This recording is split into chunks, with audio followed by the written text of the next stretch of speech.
By faith, Isaac blessed Jacob and Esau in regard to their future. By faith, Jacob, when he was dying, blessed each of Joseph's sons and worshipped as he leaned on the top of his staff. By faith, Joseph, when his end was near, spoke about the exodus of the Israelites from Egypt and gave instructions concerning the burial of his bones. By faith, Moses' parents hid him for 3 months after he was born, because they saw he was no ordinary child, and they were not afraid of the king's edict. By faith, Moses, when he had grown up, refused to be known as the son of Pharaoh's daughter. He chose to be mistreated along with the people of God, rather than to enjoy the fleeting pleasures of sin. He regarded disgrace for the sake of Christ as of greater value than the treasures of Egypt, because he was looking ahead to his reward. By faith he left Egypt, not fearing the king's anger. He persevered because he saw him who is invisible. By faith he kept the Passover and the application of blood, so that the destroyer of the firstborn would not touch the firstborn of Israel. By faith the people passed through the Red Sea as on dry land, but when the Egyptians tried to do so, they were drowned. By faith the walls of Jericho fell after the army had marched around them for 7 days. By faith the prostitute Rahab, because she welcomed the spies, was not killed with those who were disobedient. And what more shall I say? I do not have time to tell about Gideon, Barak, Samson, and Jephthah, about David and Samuel and the prophets, who through faith conquered kingdoms, administered justice, and gained what was promised, who shut the mouths of lions, quenched the fury of the flames, and escaped the edge of the sword, whose weakness was turned to strength, and who became powerful in battle, and routed foreign armies. Women received back their dead, raised to life again. There were others who were tortured, refused to be released so that they might gain an even better resurrection. Some faced jeers and flogging and even chains and imprisonment. They were put to death by stoning. They were sawn in two. They were killed by the sword. They went about in sheepskins and goatskins, destitute, persecuted, and mistreated. The world was not worthy of them. They wandered in deserts and mountains, living in caves and in holes in the ground. These were all commended for their faith, yet none of them received what had been promised, since God had planned something better for us, so that only together with us would they be made perfect. And the Old Testament reading. And he said to me, Son of man, eat what is before you, eat this scroll. Then go and speak to the people of Israel. So I opened my mouth, and he gave me the scroll to eat. Then he said to me, Son of man, eat this scroll I am giving you, and fill your stomach with it. So I ate it, and it tasted as sweet as honey in my mouth. He then said to me, Son of man, go now to the people of Israel and speak my words to them. You are not being sent to a people of obscure speech and strange language, but to the people of Israel. Not to many peoples of obscure speech and strange language whose words you cannot understand. Surely if I had sent you to them, they would have listened to you. But the people of Israel are not willing to listen to you because they are not willing to listen to me. For all the Israelites are hardened and obstinate. But I will make you as unyielding and hardened as they. I will make your forehead like the hardest stone, harder than flint. Do not be afraid of them or terrified by them, though they are a rebellious people. And he said to me, Son of man, listen carefully and take heart all the words I speak to you.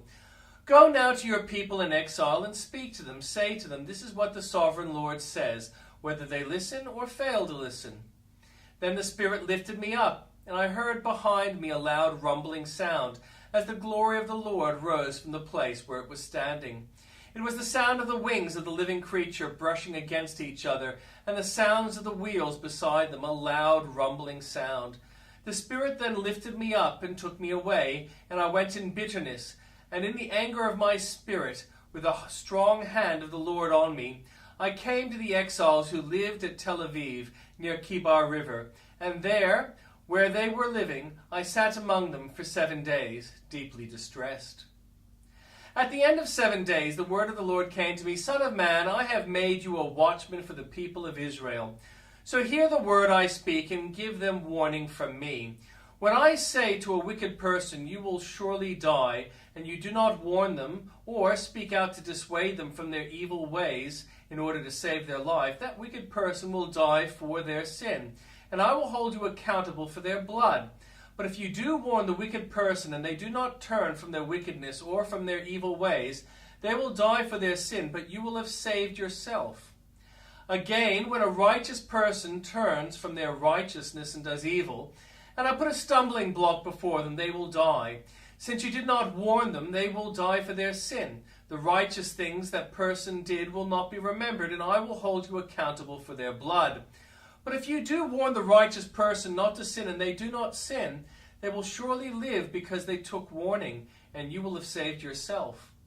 The hand of the Lord was on me there, and he said to me, Get up and go out to the plain, and there I will speak to you. So I got up and went out to the plain, and the glory of the Lord was standing there, like the glory I had seen by the Kibar River, and I fell face down. Then the Spirit came into me and raised me to my feet. He spoke to me and said, Go shut yourself inside your house, and you, son of man, they will tie with ropes. You will be bound so that you cannot go out among the people. I will make your tongue stick to the roof of your mouth, so that you will be silent and unable to rebuke them. For they are a rebellious people. But when I speak to you, I will open your mouth, and you shall say to them, This is what the sovereign Lord says. Whoever will listen, let them listen, and whoever will refuse, let them refuse, for they are a rebellious people. Now, son of man, take a block of clay, put it in front of you, and draw the city of Jerusalem on it. Then lay siege to it, erect siege works against it, build a ramp up to it, set up camps against it, and put battering rams around it. Then take an iron pan, place it as an iron wall between you and the city, and turn your face towards it. It will be under siege, and you shall besiege it. This will be a sign to the people of Israel. Then lie on your left side, and put the sin of the people of Israel upon yourself. You are to bear their sin for the number of days you lie on your side. I have assigned you the same number of days as years of their sin. So for 390 days you will bear the sin of the people of Israel. After you have finished this, lie down again, this time on your right side, and bear the sin of the people of Judah. I have assigned you 40 days, a day for each year.